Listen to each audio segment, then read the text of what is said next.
இயேசு கிறிஸ்துவின் இனிதான நாமத்தில் இன்றைய ஆவிக்குரிய சிந்தனைக்கு உங்களை அன்புடன் வரவேற்கின்றோம். இப்போதும் ஒரு பாடலுக்கு பின்பு உங்கள் சிந்தையை தெளிவிக்கும் ஆவிக்குரிய செய்தியை கேட்கலாம்.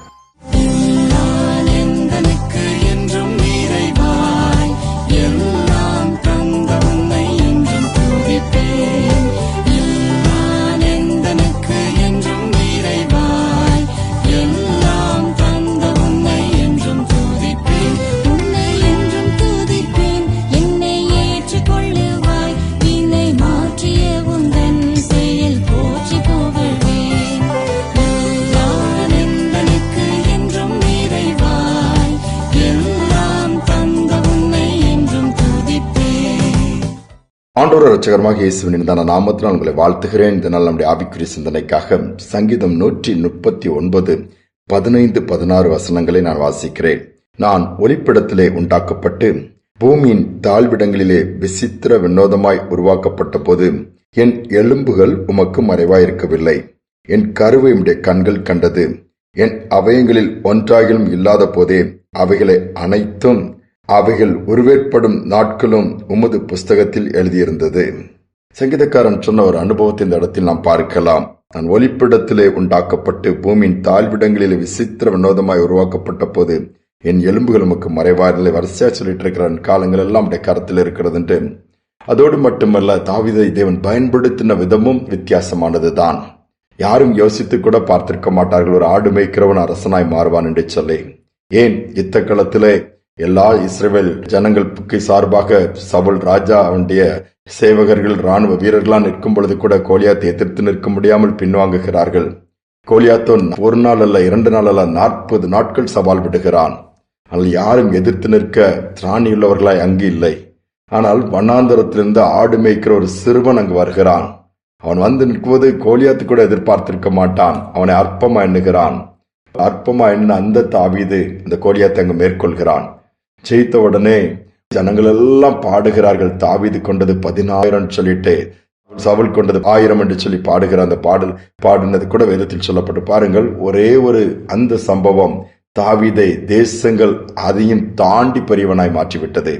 இப்படி யோசித்து பார்த்திருக்க மாட்டார்கள். ஒரு வனாந்திரத்திலிருந்து ஒரு ஆடு மேய்க்கிற ஒரு பையன் முழு தேசத்தினுடைய சூழ்நிலையை மாற்றுகிறான். தேசத்துக்கு வரக்கூடிய நிந்தையை தடுத்து நிறுத்துகிறான். பாருங்கள், சிறு பையன் என்று அற்பமாய் அலட்சியம் பண்ணிவிட முடியவில்லை. ஆனால் தேவன் அவனை குறித்து ஒரு திட்டம் வைத்திருந்தார். என் தாவீது கூட தெரியுமோ நம்ம தெரியவில்லை. அடுமைத்து அப்படியே தன் வாழ்க்கை முடிந்துவிடும் இல்லை. தேவனுக்கு பயன்படுகிற ஒரு பாத்திரமாய் தாவீது இருந்தார். நம்முடைய வாழ்க்கையில் நம்ம அநேகர் நினைக்கிறோம், நமக்கு என்னடா நம்ம வாழ்க்கைப்படிதான், நம்ம யாருக்கு யூஸா இருக்கிறோம், யூஸ்லெஸ்ஸா தான் இருக்கிறோம் இல்லை. மற்றவர்கள் வேண்டுமானால் நினைக்கலாம், தேவன் பார்வையில் நாம் விசேஷமானவர்கள், ஏதோ தவறாக தேவன் நம்மளை இந்த பூமியில் வைத்து விட்டார், உருவாக்கி விட்டார். இல்லவே இல்லை. தேவன் நம்மை உருவாக்கி மட்டும் ஜீவனோடு வைத்திருக்கிறார். ஏன் வயதான பிறகும் வைத்திருக்கிறார் என்று சொன்னால் ஒரு நோக்கம் உண்டு. அதை நாம் மறந்துவிடக் கூடாது. ஐரோப்பா கண்டம் அது. அதுல ஒரு சிறு ஊரிலே ஒரு குடியிருப்பில் ஒரு சிறு பையன் ஒரு தாய்க்கு பிறக்கிறான். அந்த ஏழை தாய் வயிற்றில் அவன் உருவாகி பிறக்கும் பொழுது மற்றவர்கள் யாரும் இவன் ஒரு பெரிய ஆளாக மாறுவான்னு எதிர்பார்க்கவே இல்லை, எதிர்பார்க்கவும் முடியாது. ஏனென்றால் அது நாடோடி கூட்டத்தை சேர்ந்த ஜனங்கள். அவள் ஒதுக்கப்பட்டவர்கள், சமுதாயத்தில் ஏற்றுக்கொள்ளப்படக்கூடிய தன்மை அவர்களுக்கு கிடையாது. அப்படிப்பட்ட கூட்டத்தில் அந்த ஒரு சிறுபிள்ளை பிறக்கிறான். அவனும் வளருகிறான். அங்கு சூழ்நிலைகள் எல்லாம் வித்தியாசமாக தான் இருக்கிறது. ஆனால் தேவனை அவன் ஏற்றுக்கொள்கிறான். ஆண்டவரை சொந்த ரட்சகராக ஏற்றுக்கொள்ளும் பொழுது தேவன் அவனை பயன்படுத்த ஆரம்பிக்கிறார். பயன்படுத்தின விதத்தை பார்க்கும் பொழுது மற்றவர்களே ஆச்சரியப்பட்டு பிரமிக்கத்தக்க விதத்திலே இந்த பையனா இங்கிருந்து எழுப்பப்பட்டிருக்கிறானா, இந்த இடத்துல தேவன் பயன்படுத்துகிறார் என்று எல்லோரும் யோசிக்க ஆச்சரியப்படத்தக்கதாக இருந்ததாம். அதுதான் வல்லமையாக பயன்படுத்தின 2 கண்டங்களை அசைத்த ரோட்னி ஜிப்சி ஸ்மித் என்கிற வல்லமையான ஊழியக்காரர். யோசித்து பாருங்கள், ஒரு நாடோடி கூட்டத்தில் இருந்து கூட நன்மை உண்டாகுமான்னு நாம் நினைக்கலாம். இல்லை, அங்கு ஒரு வல்லமையாய் 2 கண்டங்களை 2 காண்டினென்ட் அசைக்கக்கூடிய ஊழியரை கர்த்தர் எழுப்பியிருக்கிறான். பாருங்கள், தேவன் யாரையும் எந்த இடத்திலும் பயன்படுத்த முடியும். நீங்கள் யாராக கூட இருக்கலாம். தேவன் உங்களை உயிரோடு வைத்திருப்பதற்கு ஒரு நோக்கம் உண்டு. உங்களை கொண்ட ஒரு திட்டம் அவர் தன்னுடைய புத்தகத்தில் வைத்திருக்கிறார். அந்த நம்மை குறித்த ப்ளூ பிரிண்ட் அவர் கையில இருக்குது. அதை பார்த்து ஆண்டவர் அதன்படி என் வாழ்க்கையை நடத்துங்கப்பா, செய்யுங்கப்பான்னு சொல்லி ஒரு சின்ன ஜெபம் எடுத்தால் போதும். நம்மை குறித்த திட்டத்தை தேவன் நமக்கு காண்பிப்பதோடு மட்டுமல்ல, நிறைவேற்றக்கூடிய பலனையும் கொடுப்பார். ஜெபிப்போம். அன்பின் தகப்பனே, நாங்கள் அநேக நேரம் பயனற்றவர்களா நாங்களே நினைக்கிறோம். நாங்களே நொந்து கொள்கிறோம், அல்லது அநேகரால் அப்படித்தான் மதிப்பிடப்படுகிறோம். ஆனால் நீர் அப்படி அல்ல. ஆகாதவன் என்று தள்ளப்பட்டவர்களை கூட தூக்கி நிறுத்தி மூளைக்கு தலைக்கல்லாய் மாற்றி உயர்த்துகிற தேவனா இருக்கிறீரப்பா.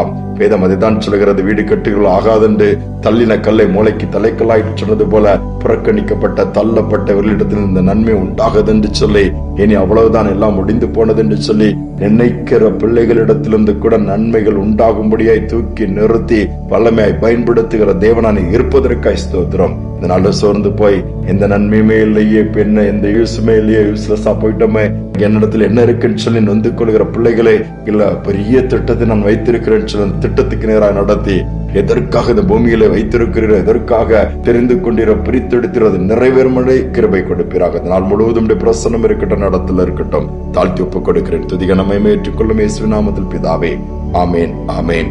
நாம் ஏதோ வீணா வேஸ்டா உட்கார்ந்து இருக்கிறோம்னு நாம் நினைக்க வேண்டாம்.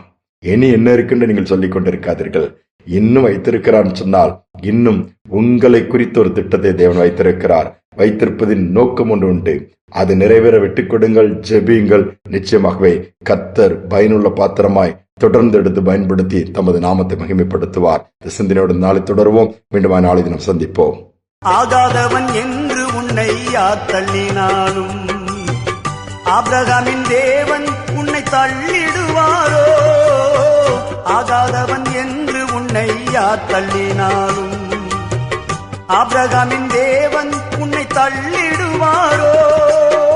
தஞ்சம் என்று வருபவரை தள்ளாத நேசரவே, தஞ்சம் என்று வருபவரை தள்ளாத நேசரவே, அஞ்சிடாதே மகனே மகளே என்று உன்னை தேற்றிடவே உனக்கொருவர் இருக்கின்றார். உன்னை விசாரிக்க துடிக்கின்றார். உன்னையும் என்னையும் இயேசு நேசிக்கிறார். உன்னை உள்ள கைகளில் வரைந்திருக்கிறார். உன்னை உள்ள கைகளில் வரைந்திருக்கிறார்.